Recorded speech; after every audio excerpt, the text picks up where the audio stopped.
ओम नमः शिवाय, ओम नमः शिवाय। शिव हरि बच्चों। बोलो श्री कृष्ण भगवान की जय। श्री भागवत गीता की जय। भागवत गीता का 10वां अध्याय। श्री कृष्ण भगवान ने कहा, हे तात, और भी मेरे कल्याणकारक वचन सुनो। तुम पर मेरी अत्यंत प्रीति है। एतियम तुम्हारे कल्याण के लिए कहता हूँ।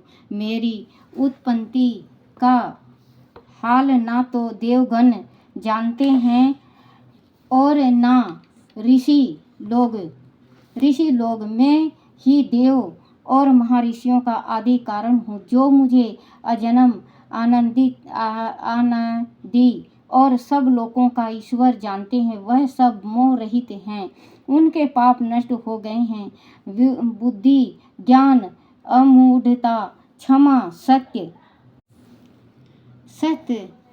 दम्भ, श्याम, दुख, जन्म मरण, भय और अभय, अहिंसा, समता, संताप, तप, दान, यश, आपयश इत्यादि जो अनेक प्रकार के भाव हैं, वह सब मुझसे उत्पन्न होते हैं। 7 महर्षि और उनके पहले 4 मनुष्य मेरे मन से उत्पन्न हुए।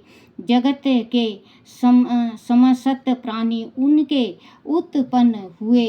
जो मनुष्य मेरी इस विभूति को भली भांति जानते हैं, वह निश्चय योग से सिद्ध होते हैं। इसमें संदेह नहीं। वह जानकर कि मैं ही सबका उत्पत्ति कारण हूँ और मुझ में ही से सबकी प्रकृति होती है। विवेकी प्राणी मेरी उपासना करते हैं। वह मुझ में अनेक चित्त और प्राणों को लगाकर एक दूसरे को समझते हुए भजन करते सदा संतुष्ट और सुखी रहते हैं। चित्त को सावधान करके प्रीति पूर्वक भजन करने वाला को मैं ऐसा बुद्धि योग देता हूँ जिससे वह मुझे प्राप्त कर लेता है। उन पर अनुग्रह करके मैं उनकी बुद्धि में शीतलता को हो देवी प्राण ज्ञान से अज्ञान मूल संसारिक अंधकार का नाश करता हूँ। अर्जुन ने कहा, आप परम ब्रह्मा हो, परम धाम हो, परम पवित्र, परम मित्र, अचल और दीप पुरुष हो, आदि देव हो, अजन्म हो, सन्यासी हो। तुमको सब ऋषियों, देव ऋषि नारद सहित देवज्ञ और व्यास भी ऐसा कह गए हैं और स्वयं तुम भी कह रहे हो। हे केशव, जो तुमने मुझसे कहा है सो सब मैं सत्य मानता हूँ। हे भगवान, देवताओं और दानव इन दोनों ने ही तुम्हारे रूप को नहीं जाना है। हे सब जीवों के उत्पन्न करने वाले भूतेश्वर, हे देव, हे जगतपते, हे पुरुषोत्तम, आप स्वयं ही अपने मन को जानते हैं। एतम आप अपनी उन विभूतियों को पूर्णताए वर्णन कीजिए जिसके द्वारा आप इन सब लोकों में व्याप्त हो रहे हैं। हे योगिन, हे भगवान, सदैव आपका चिंतन करता हुआ मैं आपको किस प्रकार से जान सकता हूँ? आपका ध्यान किन भाव से करना योग है? हे जनार्दन, कृपाए अपनी माया और विभूतियों को विस्तार से कहिए। इस अमृत रूप आपकी वाणी को सुनने से मेरा मन तृप्त नहीं होता है। श्री भगवान ने कहा, मेरा विस्तार तो अंत है, तो भी मुख्य विभूतियों को मैं तुम्हें सुनाता हूँ। हे गुण केश, समस्त भूतों के अंत कारण में रहने वाली आत्मा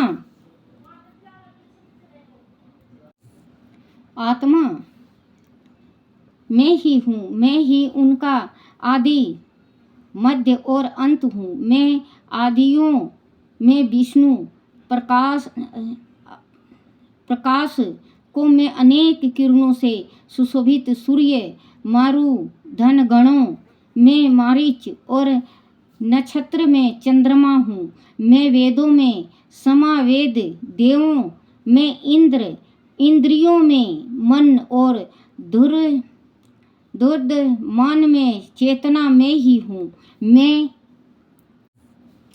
मैं रुद्र और मैं शिव, यक्ष राक्षसों में कुबेर, अष्ट वसुओं में अग्नि और पर्वत में सुमेरु मैं ही हूँ। हे पाथ पुरोहितों में बृहस्पति, सेनापतियों में स्कंद और जलायस में समुद्र में ही हूँ। मैं महर्षियों में भृगुवड़ी हूँ। अक्षरों में ओकार, यज्ञ में जप और स्थावर में हिमालय मैं ही हूँ। वृक्ष में पीपल, देव ऋषियों में नारद, गंधर्व में चित्ररथ, सिद्धियों में कपिल, मुनियों वेद में अमृत से उत्पन्न ऊंचे सर्वा, गजेंद्र में ऐरावत और मनुष्यों में राजा मैं ही हूँ। शस्त्रों में ब्रज, कौवों में कामधेनु, प्रजा की उत्पत्ति करने वाले में कामदेव और सर्पों में वासुकी मैं ही हूँ। नागों में शेष नाग हूँ। जलचरों में वरुण, पितरों में आर्यमा और शासन करने वाला मैं यमराज मैं ही हूँ। दैत्यों में प्रहलाद,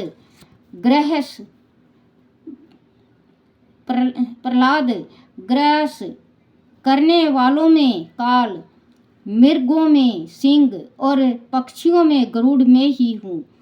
शुद्ध करने वाला मैं आयु, शस्त्रधारियों में राम, मछलियों में मगर, नदियों में गंगा मैं ही हूँ। हे अर्जुन, मैं सब प्राणियों का आदि मध्य अंत, विद्याओं में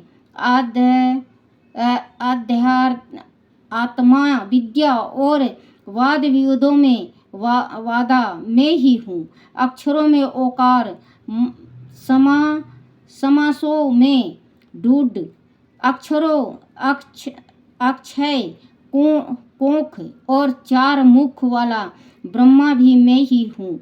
सबको हरने वाली, मृत्यु भविष्य में होने वाली पदार्थों की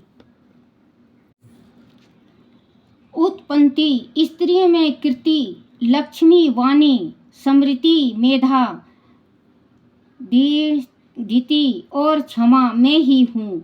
समावेद में ब्रह्म तत्व समा, छंदों में ज्ञात्री, मासों में मंगशीर और ऋतुओं में बसंत मैं ही हूँ। मछलियों में जुआ और तपस्वियों में तेज जय उयोग और साविताओं को मैं सत्य में ही हूँ।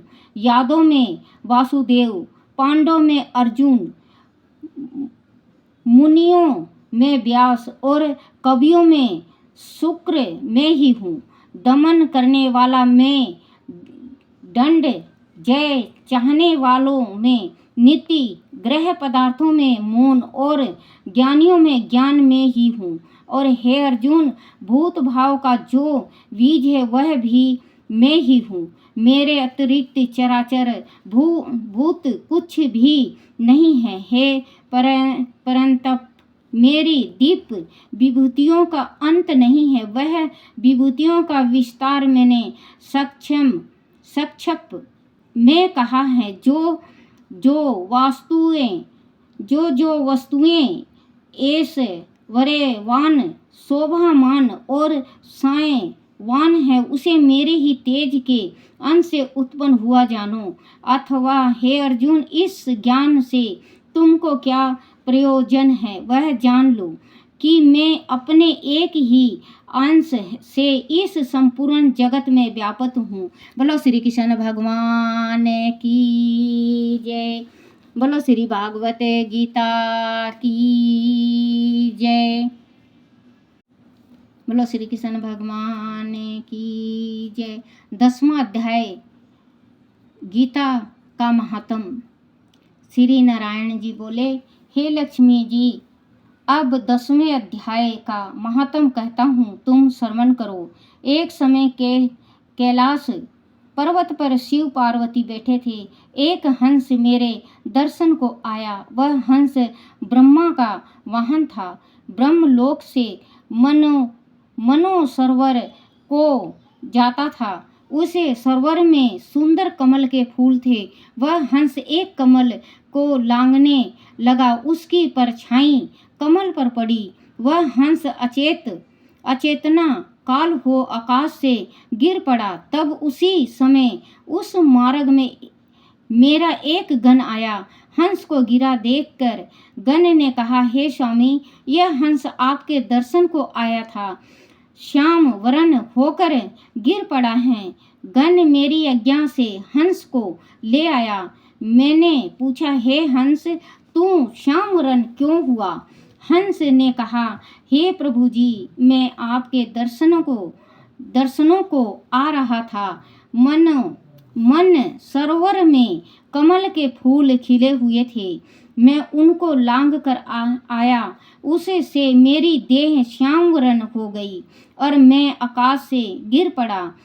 कारण मैं नहीं जानता। वह सुनकर शिवजी हंसे। तब आकाशवाणी हुई कि हे शंभु जी, कमलनी से पूछो, वह कहेगी। कमलनी ने कहा, पिछले जन्म में मैं अप्सरा थी, नाम पद्मावती था। उस समय श्री गंगा जी के किनारे एक पंडित स्नान करके गीता जी के 10वें अध्याय का पाठ किया करता था। एक दिन राजा इंद्र का सिंहासन हिला। तब इंद्र ने मुझे आज्ञा दी कि तू जाकर उस पंडित की तपस्या भंग कर दे। आज्ञा पाकर मैं उस विप्र के पास गई। उस विप्र ने मुझे श्राप देकर कहा, हे पापनी, तू कमलनी हो जा।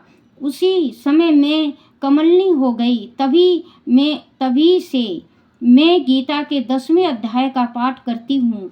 उसी से मेरा तेज है कि मुझको लांघने वाला काल होकर मुझको लांघने वाला काला होकर अचेत हो जाता है। तब हंस ने कहा, मेरा यह श्याम वर्ण कैसे श्वेत वर्ण हो और तूने इस कमल देह से छुटकारा कैसे देई पाई?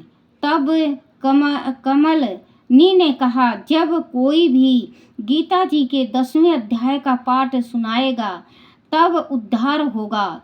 तब उस पंडित ने सरोवर में स्नान कर शालिग्राम का पूजन कर 10वें अध्याय का पाठ किया। उसे हंस और कमलनी ने सुना। तब उनका उद्धार तत्काल हुआ। हंस श्वेत हुआ, कमलनी देव कन्या हुई। बोलो श्री कृष्ण भगवान की जय। श्री भागवत गीता की जय।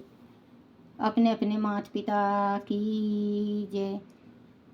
अपने अपने पितरोजी महाराज की जय।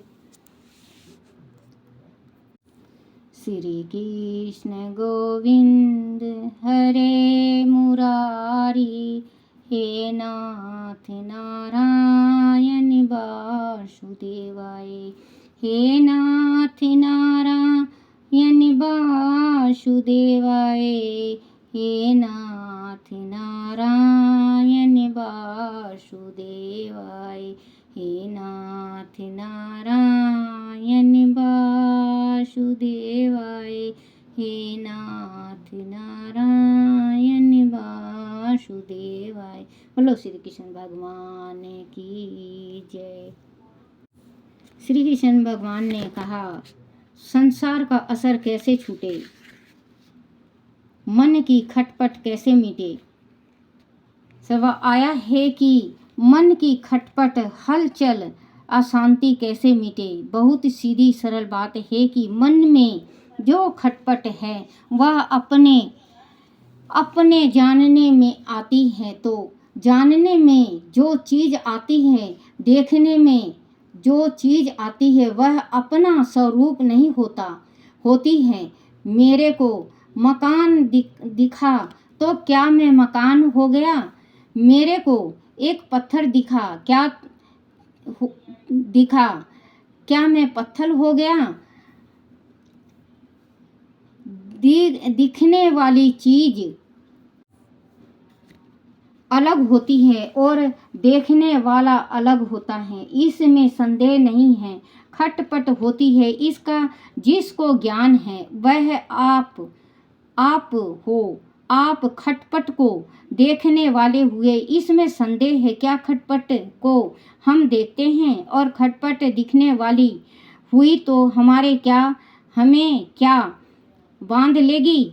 हमारे को पत्थर दिखा, वह तप गया तो हमें क्या, और वह ठंडा हो गया तो हमें क्या। वह जो मन का एक संकल्प है कि वह खटपट ना रहे, वही खटपट कारण है, क्योंकि इस संकल्प से भी खटपट से संबंध बना रहता है। मेरे इनमें खटपट ना रहे तो बस अब खटपट मचेगी। इसीलिए मन से ही अपना संबंध तोड़ देना है। वास्तव में मन से संबंध है नहीं, केवल माना हुआ संबंध है। मन को अपना माना है, खटपट को अपने में माना है। खटपट पैदा होती है और मिटती है, संकल्प उत्पन्न होता है और मिटते हैं, और आप वही रहते हो। इसमें कोई संदेह है क्या। तो वह मिटे या ना मिटे, उनको आप छोड़ दो, आप उनके साथ मिलो मत। इससे राजी और नाराज मत हो। खटपट से राजी होना भी उससे मिला है और नाराज होने भी उससे मिला है। साधक के लिए वह बहुत बढ़िया चीज़ है, बस आप राजी और नाराज मत हो। जैसे धूप आई और धूप से स्वाभाविक मन हटता है तो छाया में बैठ जाओ, पर ना धूप के साथ विरोध करो, ना छाया की प्रशंसा करो। ना किसी से विरोध करना है, ना प्रशंसा करनी है। वह साधक का खास काम है। ज्ञान योगी, कर्म योगी, भक्ति योगी, किसी भी साधक में चलने वाला योगी हो, जो परिस्थिति आए उसमें राजी और नाराज ना होए, इसका काम है। योगी मंत्र का काम है। जो परमात्मा तत्व की प्राप्ति चाहता है, उसके लिए वह बहुत आवश्यक है। कितनी ही सुंदर चीज मिले, कितनी ही असुंदर चीज मिले, कितने ही अनुकूल आए, कितने ही प्रतिकूल आए, उन दोनों में जो सुखी और दुखी नहीं होता वह परमात्मा को प्राप्त करता है, और जो सुखी और दुखी होता है वह संसार में आता जाता है, अर्थात जन्मता मरता है। अनुकूलता प्रतिकूलता तो सबके आएगी। जिसके घोड़े हंसते हैं उसके अर्जुन को भगवान कहते हैं कि भैया, यह तो शीतोष्ण सुखद खास खदा है, इनको तुम सहन कर लो। गीता इसको मैं मिटा दूंगा ऐसा नहीं कहा, सहन करने के लिए कहा। राग देश वाशीभूत न हुए, ठीक और वैठिक मन कर सुखी दुखी ना हुए, इसकी चिंता ना करें, फिर सब ठीक हो जाएगा। कितने ही खटपट आवे, आप सुखी दुखी मत हो। यह तो जाने वाली है। इसका मंत्र बोलो श्री कृष्ण भगवान की जय, बोलो पुरुषोत्तम महात्मा की जय, बोलो गीता भागवत की जय। श्री कृष्ण शिव हरि शिव हरि शिव हरि।